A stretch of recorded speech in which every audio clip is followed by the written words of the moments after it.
nice about me. And she's a very good poet. I think she wrote this. I'm not sure. Okay, well, these are written out. I don't have these all memorized. And I'll set these up for you, okay? This one is called Who Gets to Eat and Who Don't. And I wrote it in 1986, which is a long time ago now. And at that time, I belonged to a group called Women United for Metro Shelter. And 1986 was the UN's International Year of Shelter for the Homeless. And I had got this group together with my girlfriend, and they were, in that year, there was a lot of money and grants and things available on the issue of homelessness. And most of them were, people who certainly were not homeless and had never been homeless and really didn't know anything about it. Anyway, I had organized this group of women who were really and truly homeless.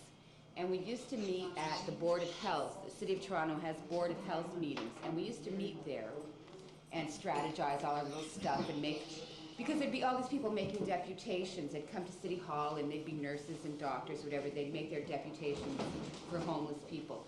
So we'd go down there, and the first time we went, this is like a big meeting in a room in City Hall, but they had these amazing plates of food that they provided for the nice people who were at the meeting. And most of these women were hungry all the time. So they just go into these meetings, they're sitting nicely and making little deputations about how to improve health conditions in hospitals and stuff like that. And there'd be this group of homeless women like attacking the trays with grapes and cheese and stuff. Anyway, so we got really tired of writing this sort of pseudo-bureaucratic deputations. And one day we were really frustrated, and I went out in the hall and wrote this poem.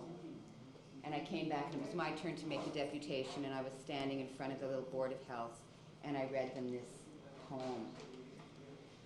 So anyway, okay, now I'll read it to you.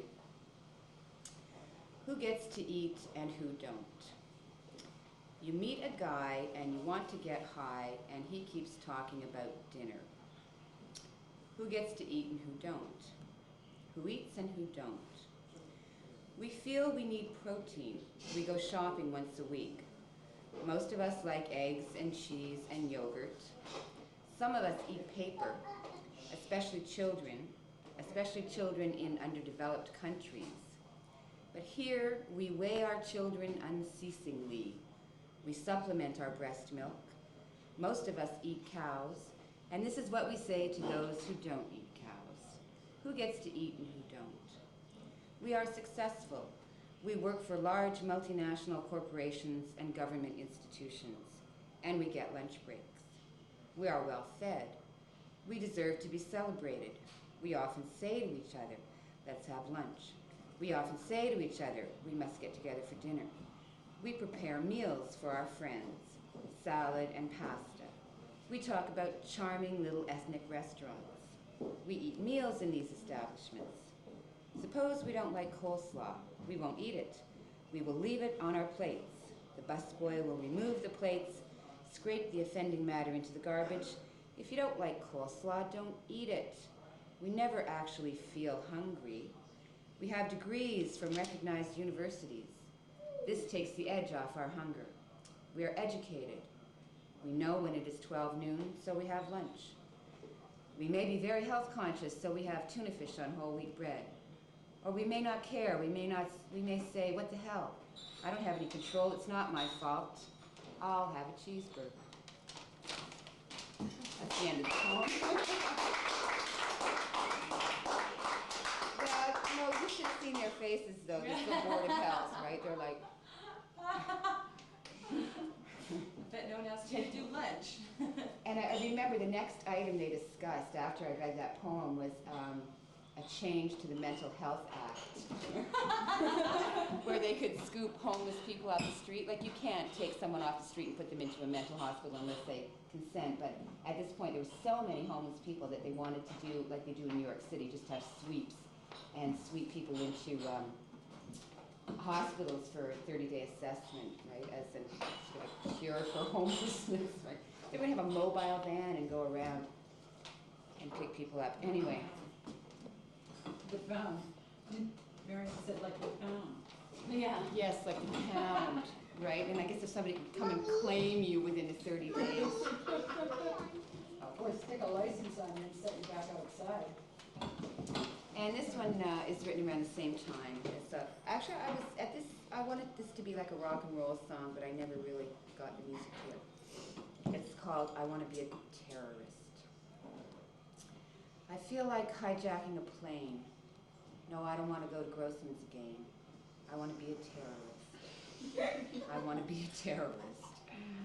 I'm on the side of the oppressed and the poor. Working within the system is a bore. I want to terrorize. Hijack a plane up in the skies. I'd slap a silly stewardess in the face and win contempt from the whole human race. I want to terrorize. Wearing a wig and a phony disguise. A real terrorist should have a gun. Wave it around and watch them run. I want to terrorize. I feel like hijacking a plane. No, I don't want to go to Grossman's again. I want to be a terrorist. Sleeping. What was she wanted to? She wasn't even there. She came in. Okay. Do you want to do it? You want to stand up on the chair and do it? Okay, Zoe wants to do Twinkle Twinkle. All right, so. Hey, go! No, she changed her mind. Want to take your own time and do it? Want me to start it with you? Hang on. Okay. Okay. All right, and go ahead. Twinkle, twinkle. I'm not singing it. Oh, okay, just say it then. How about Amelia mix the mustard? Oh, I don't know that one. Can you tell me that one? I'll do it with you. Want me to do it with you? Tell me that one. Amelia mix the No, mustard. no. How does it go? What? You have to hold it, Mommy. Without the voice? I just, okay. Are you going to do the voice? Okay. Amelia mix the mustard. She wants to do it with no voice. I like that. What? How are we going to do it? You do it by yourself. All right, I'll do it and you join in if you want to, okay? How about I have a little teapot? I know that one. Do you really want me to do Amelia mix the mustard? I'll do it really fast for you. Amelia mixed the mustard. She mixed it good and thick. She put it in the custard to make her mother sick. And showing satisfaction with many a loud huzzah, observe, she said, the action of mustard on mama. Ooh, I'm glad you didn't sing that, Zoe. Mommy, I have the book. Yes, we have that. Look at that. Anything you want to do? I'm a little teapot? Oh, you want to sit down? Sit down. Sorry. Marion wants